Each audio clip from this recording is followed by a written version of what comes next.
Veja, o exercício, então, 2, traz o seguinte. O custo fixo mensal de uma empresa é de R$5.000. Eu vou colocar aqui um CF igual a R$5.000. E o custo variável por unidade produzida é de R$30. Então eu vou colocar aqui CV, que é o custo variável, R$30. Tá? Certo. Muito bem. E o preço de venda? Então eles vão vender essa produção, essa por unidade, a R$40. Então eu vou colocar aqui o nosso preço, né? R$40. Lembra do nosso preço lá que nós vimos lá no conceito de receita. Aí a pergunta desse probleminha é: qual a quantidade que deve ser produzida e vendida por mês, né, mensalmente, para que o lucro seja de R$2.000? Então eu vou colocar aqui que o nosso lucro tem que ser de R$2.000. Muito bem. Nós temos aqui todos os dados, né, e temos que montar as expressões, temos que montar essas funções para chegar no valor. Quando ele pede qual a quantidade de unidades a serem produzidas e vendidas para que o lucro dê R$2.000, nós temos que fazer os seguintes cálculos. Veja, primeira situação, nós vamos montar aqui a expressão que vai nos determinar o custo total de produção. O custo é o CX.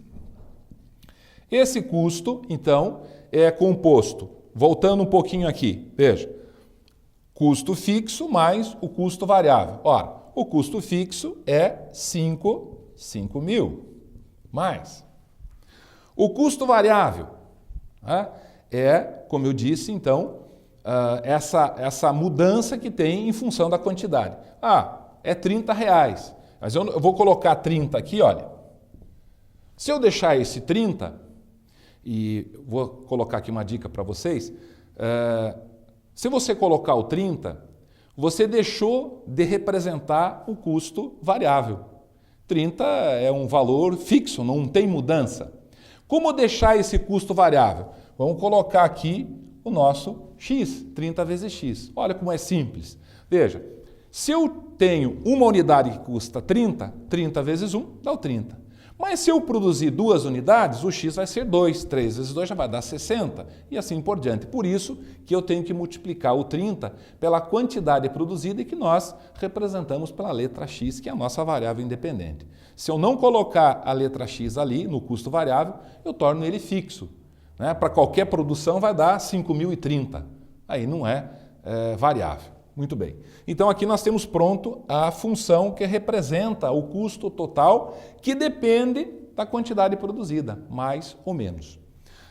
Como eu falei aqui então agora, a receita, né? Como é que nós podemos expressar a receita? Nós vimos aqui que a receita total é o preço, né, o preço unitário, multiplicado pela quantidade. Agora ficou simples, né? Olha, 40 vezes o X. E aí o nosso lucro, como nós já vimos anteriormente, é a receita menos o custo. Olha só, você substituir nas funções e você vai ter aqui o lucro, então, 40 vezes o X menos.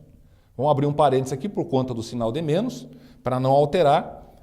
Você tem aqui 5.000 mais 30 vezes o X. Para eliminar esse parênteses, no cálculo algébrico, o que você faz? Troca todos os sinais lá de dentro. Então fica menos 5.000 menos 30 vezes X. Resolvendo essa operação básica, simples, você tem 40 menos 30, você tem 10 vezes o X menos os 5.000. Então aqui você tem a função lucro total, que também depende da quantidade, nesse caso, produzida e vendida. Se você quer achar essa quantidade X, que o problema pede, para um lucro de 2.000, você vem aqui e substitui o teu lucro por 2.000, você tem aqui 10 vezes X menos 5.000, tendo uma equação do primeiro grau. E como é que resolve a equação do primeiro grau? Podemos passar esses 5.000, né? Tudo que não é de X para um lado, lembram? 2.000 mais 5.000, você tem aqui 7.000, ok? E o 10 que está multiplicando vai passar dividindo. Portanto, você tem aqui uma simples equação de 7.000 divididos por 10 e uma quantidade de 700 unidades que devem ser produzidas e vendidas para que o lucro chegue a R$2.000. Então nós finalizamos aqui com esse probleminha de custo, receita e lucro, esperando que você tenha entendido um pouco melhor essa unidade e, repito, você estude, leia bem o fascículo e qualquer dúvida estamos à disposição.